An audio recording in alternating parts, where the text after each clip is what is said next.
Christmas सिर्फ एक त्योहार नहीं, बल्कि सदियों पुराने रहस्यों से जुड़ी एक कहानी है। माना जाता है कि इसी दिन यीशु मसीह का जन्म बैतलहम में हुआ।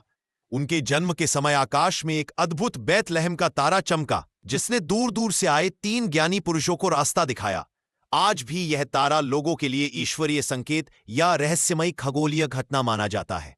सांता क्लॉज की कहानी भी रहस्य से भरी है। उनका असली नाम सेंट निकोलस था, जो रात के अंधेरे में गुपचुप गरीब बच्चों की मदद करते थे। यही कारण है कि आज भी क्रिसमस की रात को जादुई माना जाता है। क्रिसमस ट्री का रहस्य प्राचीन सभ्यताओं से जुड़ा है, जहां हरे पेड़ को जीवन, सुरक्षा और अमरता का प्रतीक माना जाता था। एक और रहस्य यह है कि 25 दिसंबर की तारीख को चुना गया, क्योंकि पुराने समय में यह दिन अंधकार पर प्रकाश की विजय का प्रतीक था।